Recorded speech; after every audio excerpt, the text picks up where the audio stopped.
This is Cruise Radio. I cruise a lot, and I always sail with travel insurance. You should too. Get a free quote today at tripinsurance.com. Here we go. Broadcasting from the tripinsurance.com studios in Jacksonville, Florida. This is Cruise Radio. So Chris and his wife just returned from an 11-night cruise. It was a one-way trip from Vancouver to Seward, Alaska, and it went all through southeast and north up to Seward in Alaska. It was on Windstar Cruises Star Breeze, and Chris joins us on the line right now. Hey, Chris.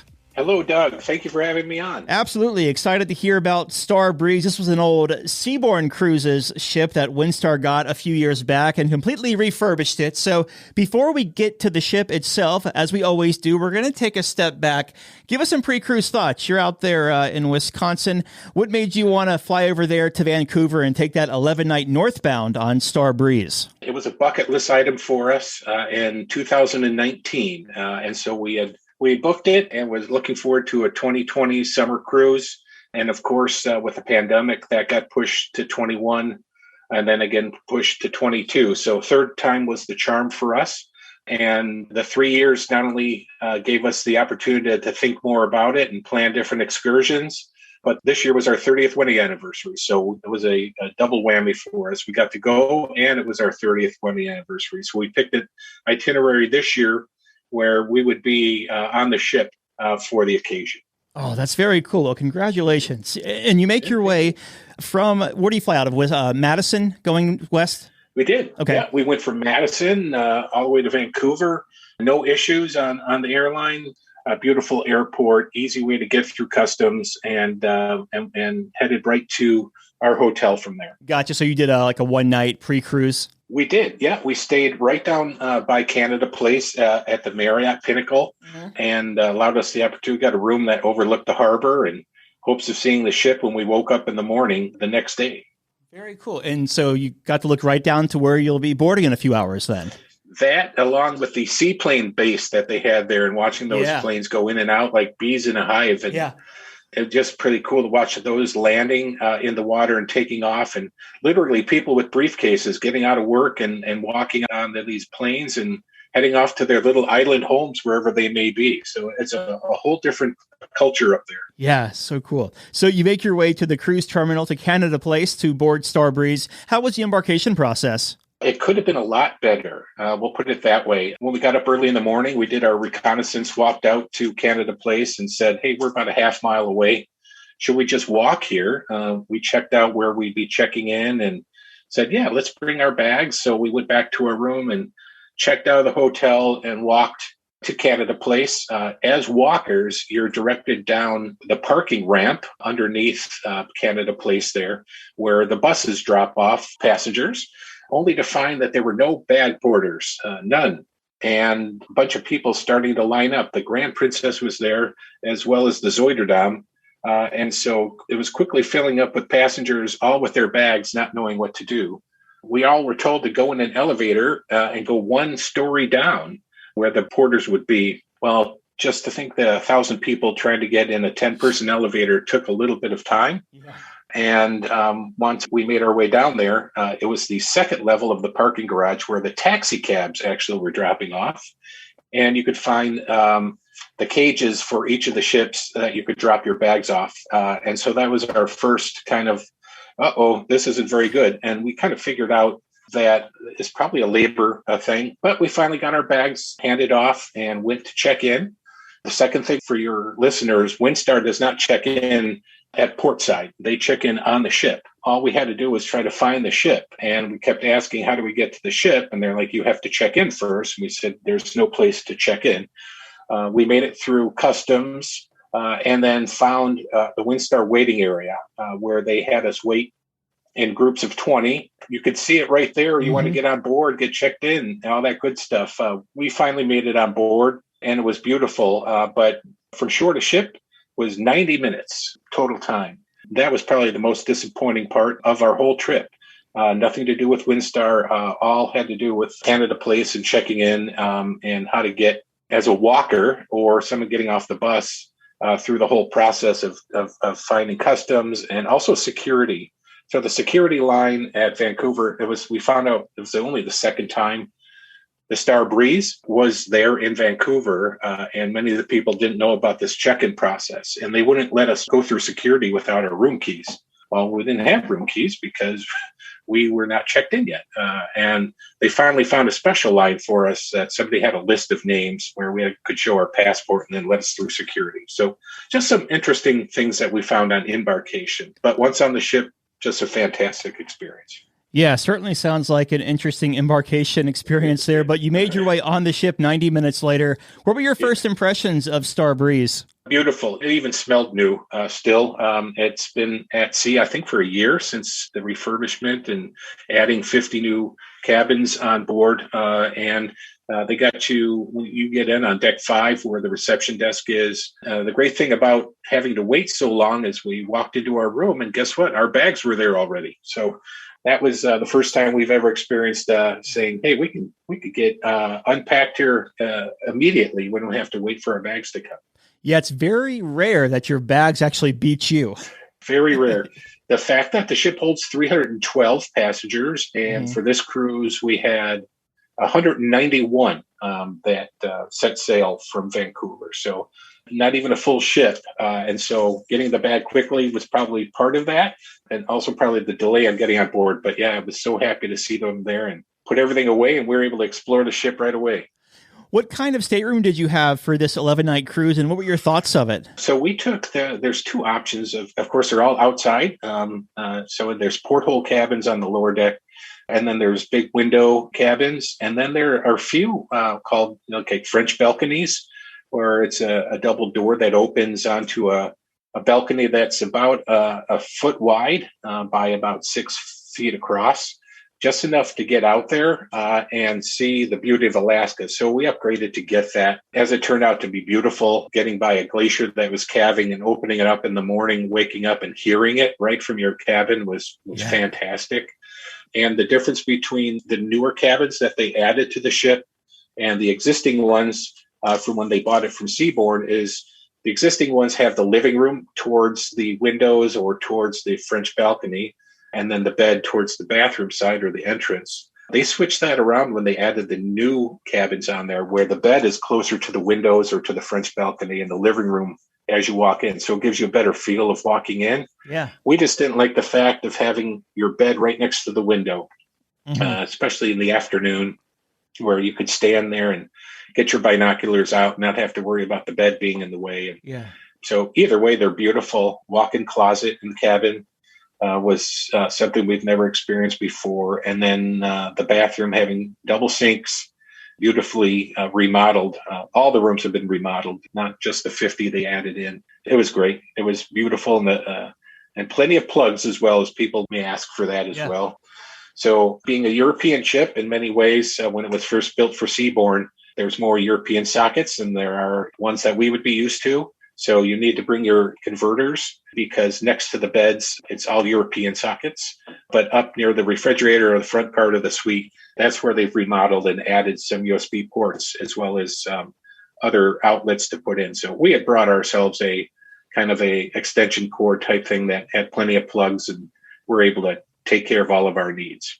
Nice. Let's talk about dining on this 11-night cruise, and we'll start at the buffet area called the Veranda on the aft end of the ship at the very top. How was it, and how is their service on there right now as far as, are you serving yourself or is it crew served? No, it's serve yourself. The crew only serves you when they're cutting meat, and they had a special pasta area. And to kind of alleviate lines of people waiting for their pasta or a special sandwich to be made or something, they write it down on kind of a piece of paper, give that to the chef, give you the number, you sit down and they'll bring you that food. But other than that, it was serve yourself across the whole veranda. And you can eat either outside or inside in the back of the ship. And how did the main dining room work on this one? So the main dining room is called Amphora, which is located down on deck 4. And your traditional cruise ship dining room, beautifully appointed. Based on the amount of people on the ship, we always were able to get a table closer to the window. Great service, which is what Windstar is known for. And the only thing we would complain about was the food, which I believe there's an issue there somewhere. and that they were short-staffed. Maybe the wait times for such a small group of people were much longer than you would think about. And then the options for being on a Alaskan cruise and not getting Alaskan salmon, only have a choice of halibut one night, was a little confusing for us. It was average to above average, but not spectacular, which we would have expected. And we were just thinking that they may have had an issue with not only their food inventory, but with labor as well. I've had emails in the past that guests said they didn't want to sail Windstar because they felt like they had to dress up for, dress to the nines for every meal. Was it like that on board? You can actually wear a shirt that had the number 9 on it and get on. So Nice. It would, no issues there. This is smart casual is what they call it. They don't want holey jeans, no shorts, and that's about it. No bathing suits. The dining room is definitely built for formal, but not for formal dress. In fact, they probably would not want you to be dressed like that and make you feel more at home. It's more country club casual. Gotcha. Okay. Now, outside of the main dining room and the buffet area, any specialty restaurants on board you took part in? Yeah, there's a couple.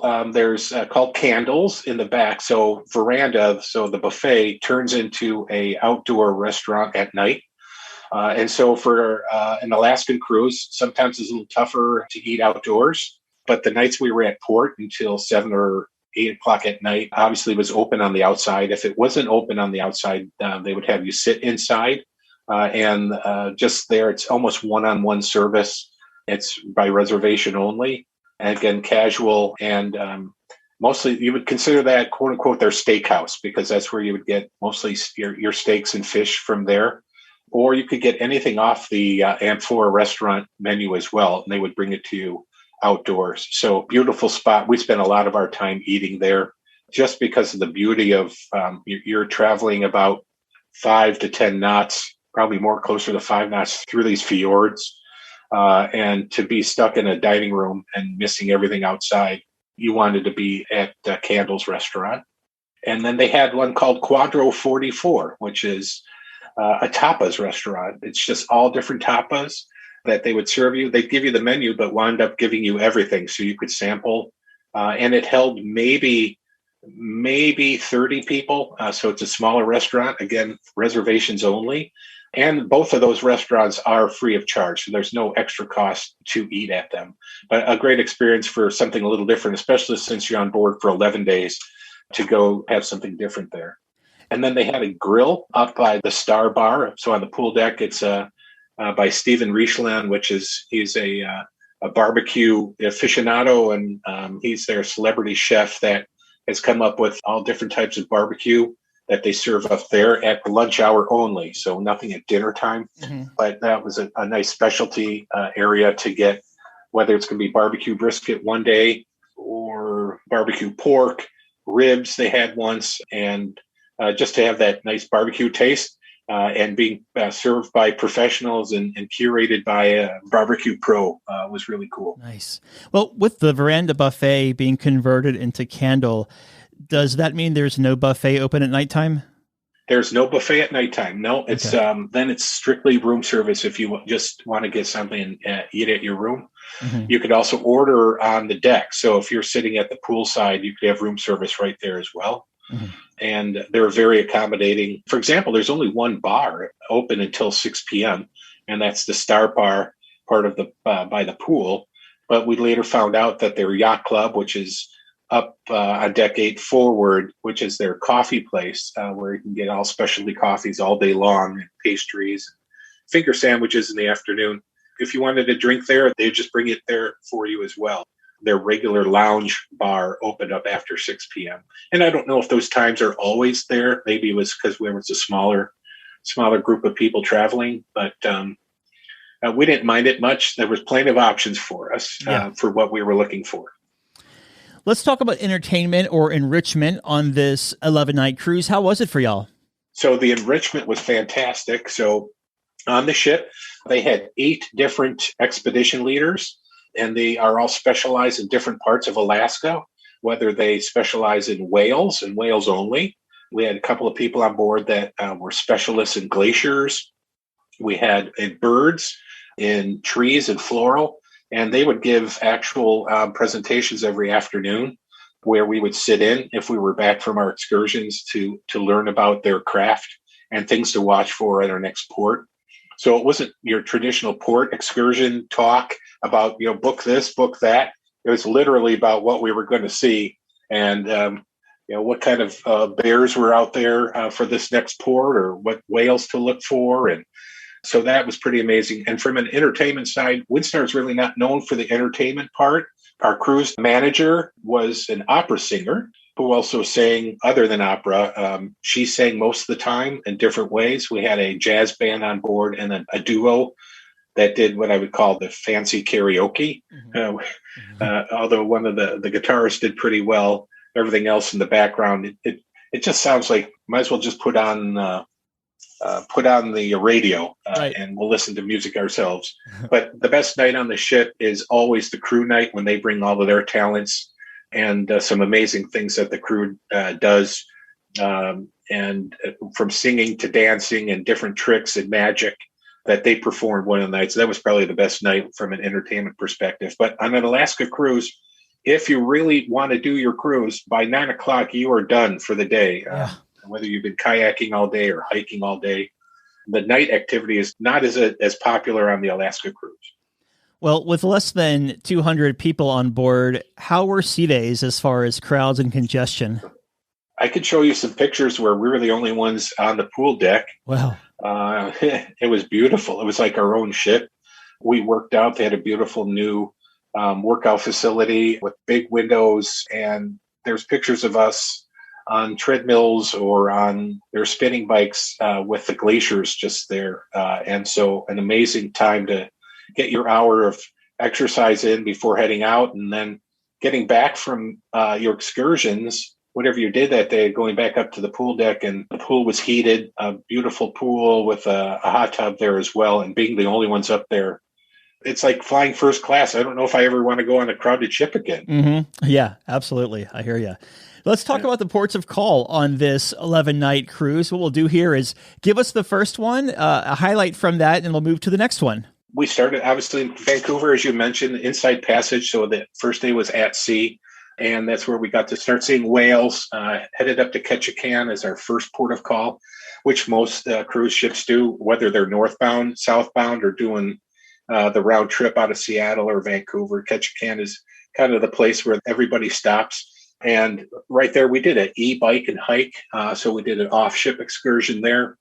Got to learn a lot about the ecology in the area. Got to eat some different berries and vegetation that we've never heard or seen before. Things that are native to that land. And so that was exciting. So, next day, we went to Misty Fjords. So for Windstar and on the Star Breeze, the back of the ship comes down, and that's where they let out all their kayaks, and they had Zodiacs on board as well. At Misty Fjords, we actually went on a kayak expedition off the ship and enjoyed the beautiful waterfalls and its scenery there. The next stop was Wrangell, where we went with the expedition leaders on a hike up to the top of the mountain overlooking Wrangell, which was beautiful, learning all about the underground and the trees. There's only 3 trees that grow in the Inside Passage based on glaciers and based on the permafrost that's there. And so understanding some of that, the cruise becomes not an entertainment cruise, it becomes an educational cruise. And we really enjoyed that. The next day we were in Sitka, which is a beautiful town. Obviously, that's where the Russians and the United States signed their agreement to transfer ownership. There's an old Russian church there, as well as some shops that sell Russian products. And that's where we had our first street food, where we had our halibut, a fabulous fish that everybody has to enjoy. Then headed to Tracy Arm to see the glaciers there. We took a Zodiac out to that just because the kayak ride was quite long and we wanted to spend more time in front of the glacier instead of taking time to get to the glacier. And after that, while we were at Tracy Arm, the captain decided, we were all on board, that he was going to take the ship. We had about an hour of time left to take us to both of the glaciers off of Tracy Arm, the north and south glaciers there. And he said, just come up on deck and we're going to slowly go through there. And it was the most beautiful. And then heading out through the fjords that evening, We wound up getting room service that night because we spent the whole time just in awe looking at the scenery. Stopped in Haines, Alaska, where we did an ATV adventure. Went to Juneau, Alaska, which is where we did another offshore excursion to the Mendenhall Glacier and had the opportunity to notice the recession of the Mendenhall Glacier. We were one of the last few people who got to hike it. They said probably by the end of July of 2022 that it would no longer be hikeable as it's receding so quickly up into the hillside. And so it felt pretty special and also pretty scary and concerning about, some of the things that are happening to glaciers up in that area. We did have a day at sea, and that was a foggy, rough day that took us from Juneau to the Kenai Fjords, which were just outside of Seward. And the Kenai Fjords is another glacier there that we got to visit, and we anchored right in front of it and just listened to calving a glacier for a good 12 hours. And we were able to get in the ship's Zodiacs again and literally get within maybe 700 to 1,000 feet of it and watch these giant icebergs. Literally, they become icebergs once they hit water, fall off a 300-foot cliff into the water and make the most amazing noise, like a thunderstorm in the distance, and then creating a giant wave that would come towards your boat, things you never have experienced before. And then the next day coming to Seward and disembarking there. And prior to getting in our bus to Anchorage, got to see Seward, which is a great little fishing village there that people should spend some more time at. And I think spend too much time in Anchorage, not enough time in Seward, because there's a lot to see down there as well. Yeah, it's a pretty drive, too, on the Kenai Peninsula from Seward to Anchorage. Oh, absolutely. In fact, about 50 miles south of Anchorage, it was so clear that we were able to see the Denali. Wow. Denali. And that was, Mount McKinley was beautiful from there. And they say 1 in 3 people see Mount McKinley, and that's it. And I said, hey, we're one of the 3. We got to see it. Yeah, so that makes sense because I've been there twice and haven't seen it. So you're the third time. So yeah, when you were in Wrangell, do you remember if it was? I did 2 hikes there. I did a Mount Dewey one, and I did the Rainbow Falls Trail. Do you remember if it was one of those trails you did? Yep, we did Mount Dewey. Okay, so that's the overlook. Mm-hmm. Yeah, it's a pretty nice hike. The other one, Rainbow Falls, is fun. It's a few miles, and it gets into really slippery territory where there are steps going up it, but they are super slick. And if you're not careful, you will bust your butt on it. Oh my, especially in the rainy climate. No, thank you. Yeah, for sure. In the 11 days we were on the ship, we did not see one drop of rain. Wow. Okay. And only fog, a couple days of fog, and it had been in the mid 70s for temperature the whole time. We got lucky because we understand like once a year they get a break of their weather, and we were there for their break, which was good and bad because you kind of want to be in that. You brought all these clothes that you wanted to wear and the rain jackets and all that, and we had to go to Wrangell and buy some T-shirts because we're like, hey, we can wear T-shirts out here. This is kind of cool. How was your debark process getting off of Star Breeze? It was great. We were in the last group, no issues. We just walked right off. We had the last 2 bags down in the warehouse were ours, and we picked them up and took a shuttle into the harbor town and explored that for a little bit before we got on our bus and headed up to Anchorage. Any first-time tips to offer someone either sailing Star Breeze or doing an Alaska cruise, a one-way cruise like you did? Yeah, so for sailing Alaska, do it now versus later, as some of the natural beauty is disappearing, and some of the excursions you may not be able to do in the future, for one, and number 2, you may not be physically able to do it. So when you still can physically go out on a kayak and paddle through beautiful waterfalls that are coming down from 2,000 feet, do it now versus later, and appreciate the people that live there, and also appreciate the fact that the sun doesn't go down and have it being light the whole time. Yeah. And then for Windstar, I would say the best part about Windstar in Alaska is the expedition leaders that are there. At 7 a.m. every morning at the yacht club in the coffee area, they're all out there having coffee and just want to talk to you about what their specialties are. Some have their binoculars out looking for you to see if they can find anything. And You learn so much. Most of them are from Alaska and will teach you everything you want to know. And you will not go home without learning something. And that was the best part of the cruise. Very cool. You might have just answered the question, but your biggest highlight of this sailing? Oh, I think it would be the expedition leaders on the sailing and what we learned from them. And then from a physical perspective would be the Ayakala Glacier. I think that's how it's called, from in the Kenai Fjords. A calving glacier was on my bucket list. And to be so up close to that and literally seeing the ice fall into the water was something special and something you can't experience everywhere. Very cool. In closing, your final thoughts of Star Breeze. Star Breeze, a beautiful ship. Would go on it again. They're heading down to Tahiti, and starting in 2024, they'll be based in Tahiti and doing cruises from there. But their sister ships are still sailing, and probably one will replace it in Alaska in 25.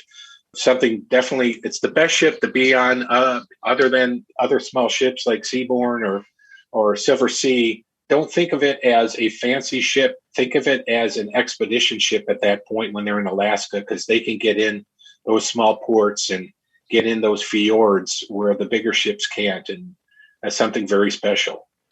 Well said. We've been talking with Chris about his 11-night cruise on Star Breeze. Chris, thank you so much for sharing the review, my friend. I appreciate it.